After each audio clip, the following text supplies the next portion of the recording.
And welcome to lesson 3, which is billing opportunities for nutritional consulting. Now, in my experience, there's 5 main billing opportunities for nutritional consulting and nutrition-related program services like weight loss, as an example, weight loss programs.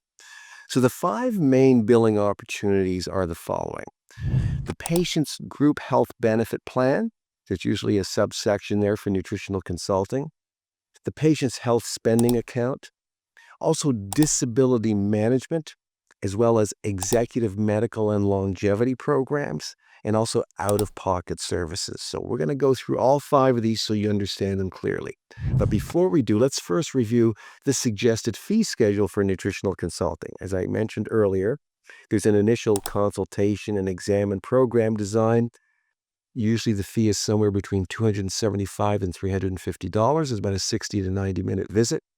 Then there's follow-up of those appointments to see how the patient's doing, monitor the progress. Usually it's between 1 and 6 months, probably every 3 months is the average. And that doesn't take as much time, so you're charging $75 to $125 as a rule. And then there are these 12-week programs for people that need weight loss coaching. They're coming into a program that's costing them $800 to $1,000. So in many cases, there's third-party billing opportunities. So let's look at these billing opportunities to get the fees paid for this type of nutritional consulting. So the first is sort of the group benefit health plan that the patient has through their employer. In all these group benefit plans, there's usually a nutrition consulting subsection. Now, very often it stipulates that nutritional consult needs to be provided by a naturopath or a registered dietitian, but it's becoming a little more inclusive for other nutrition experts and people with an expertise, such as those that are ROHPs or RNCPs, who are active members within the International Organization of Nutritional Consultants, the IONC. We're going to discuss those credentials in lesson 5, so we'll talk about that then. But in the group benefit plan, there's often a section that allows the patient about $500 a year for nutritional consulting that's over and above other paramedical services like chiropractic and massage and physiotherapy and osteopathy. That's for nutritional consulting only. And very often with a proper reporting letter back to the claims adjuster, even if you're not a registered dietitian or a naturopath, if you explain the service properly and what your training happens to be, very often you'll be able to get the patient to be reimbursed. So we'll talk about that in the next lesson, which is about overcoming billing obstacles. The second area where there's a billing opportunity is known as the health spending account. So many employees have a health spending account from their employer that allows to invest in a health service of their own choosing, which is over and above the standard coverage in the group benefit plan. So often the group benefit plan has certain subsections like drugs and dentistry and vision care and chiropractic, physiotherapy, massage, osteopathy, nutrition counseling from a naturopath or a dietitian, orthotics. Those are sort of, carved in stone there as certain subsections. But then there's the health spending account that's over and above that. Somewhere often $250 to $400 a year that the employee can spend on any health service that they feel is important to them. That can include nutritional consulting in your office.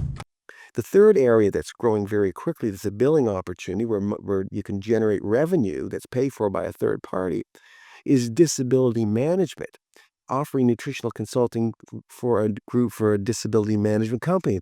There's a strong growing trend to incorporate wellness initiatives into disability management for both physical ailments and also recovery from mental health disorders like depression, anxiety, post-traumatic stress disorder, PTSD, also burnout.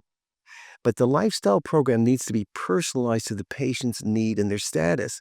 Because what we see is that getting the patient who's off work more proactive, it improves their recovery, it shortens the duration of their disability, and keeps them more productive in their daily lives, so they're more likely to get back to work.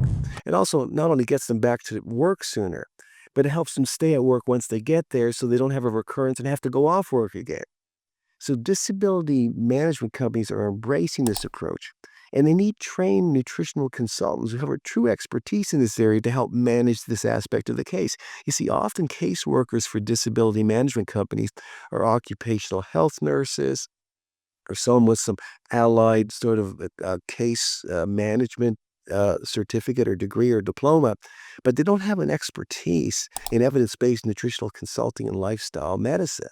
So they need to bring in a third party to do that aspect. But the nutrition and lifestyle consulting that you do involving dietary modification, specific exercise protocols, giving them even the right supplements, these can make a difference to recovery, to healing, and even enhancing the effects of drugs that they're taking and also improving the other allied health treatments that they may be undergoing. This is becoming a big role.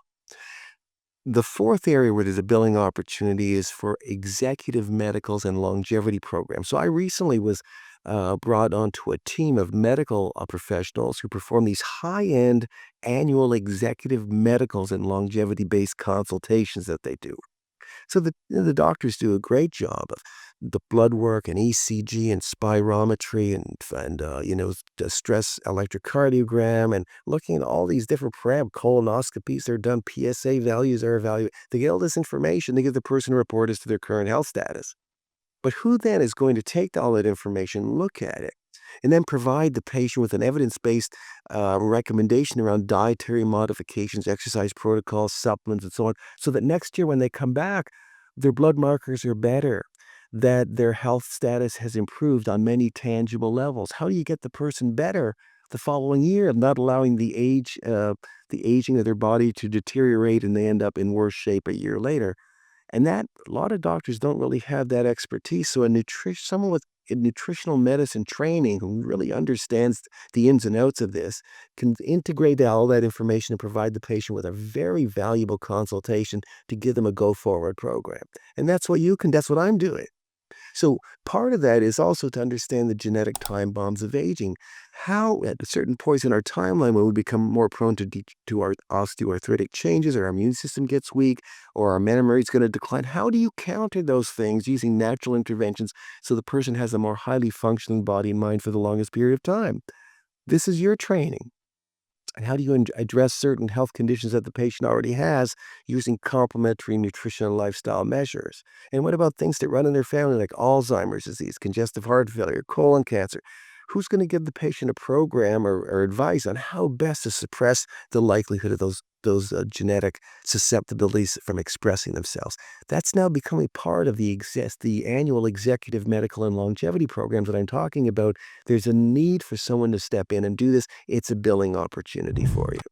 And then there's number five, out-of-pocket services. You'd be surprised how many patients are willing to pay you out of pocket if you can help them with a pressing health need that they have, even if they don't have any coverage for nutritional consulting. Let me give you some examples from my own practice right now. Older patients who've just been diagnosed with Parkinson's disease, who hear that you get good results slowing down the course of the disease in ways that neurologists are not, providing that type of solution. They will pay out of pocket for that. Patients who are cancer survivors who are saying, I want to talk to someone who understands all the clinical studies, can show me all the evidence around what strategies I should be deploying to help decrease the likelihood of cancer coming back, where lifestyle can have that impact. Patients with inflammatory autoimmune diseases, where there's nagging pain day after day.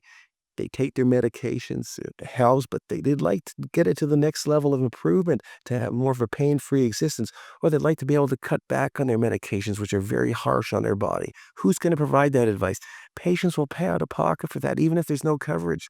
Men who have prostate glands that are enlarging and really bothering them, or their PSA is rising, soon they're going to need a prostate biopsy. They're afraid to have to undergo this. Who could help improve their prostate health in the short term and sort of stem the tide so they get back on track and their prostate health is improved? Adults that have children that have kids with ADHD, or they have children who are good athletes who, with the right kind of coaching and the right sports nutrition to complement their training, could get them that scholarship or get them scouted by the scouts that are coming to town, give them that competitive edge. That sports nutrition consult can give them that competitive edge. Parents will pay for that if their child is sort of highly competitive. And those overweight patients who hear good things from other people in the community about the work that you're doing for people who are losing weight, who are saying good things about your program. Other overweight patients will come to see you and pay out of pocket $800 to $1,000. That's not going to stop them if they feel that you have a program that's going to get them feeling and looking better. So those are the 5 main billing opportunities that I've encountered and I utilize routinely. But the message remains the same. There's a vast number of people who need to undergo an evidence-based nutritional consultation, and you should be the one to do it. In many cases, third parties will reimburse the patient for either the whole fee or part of the fee. And in other cases, the patient's happy to pay out of pocket to get real professional advice on how to improve the management of an existing health condition, or to lose weight, or to enhance their level of health or competition at a higher level. So the real problem is the lack of trained professionals who are doing a good job in this area. And we'll talk about that in lesson 5. Now, in the next lesson, lesson 4, I'm going to explain how best to overcome billing obstacles. So I will see you then.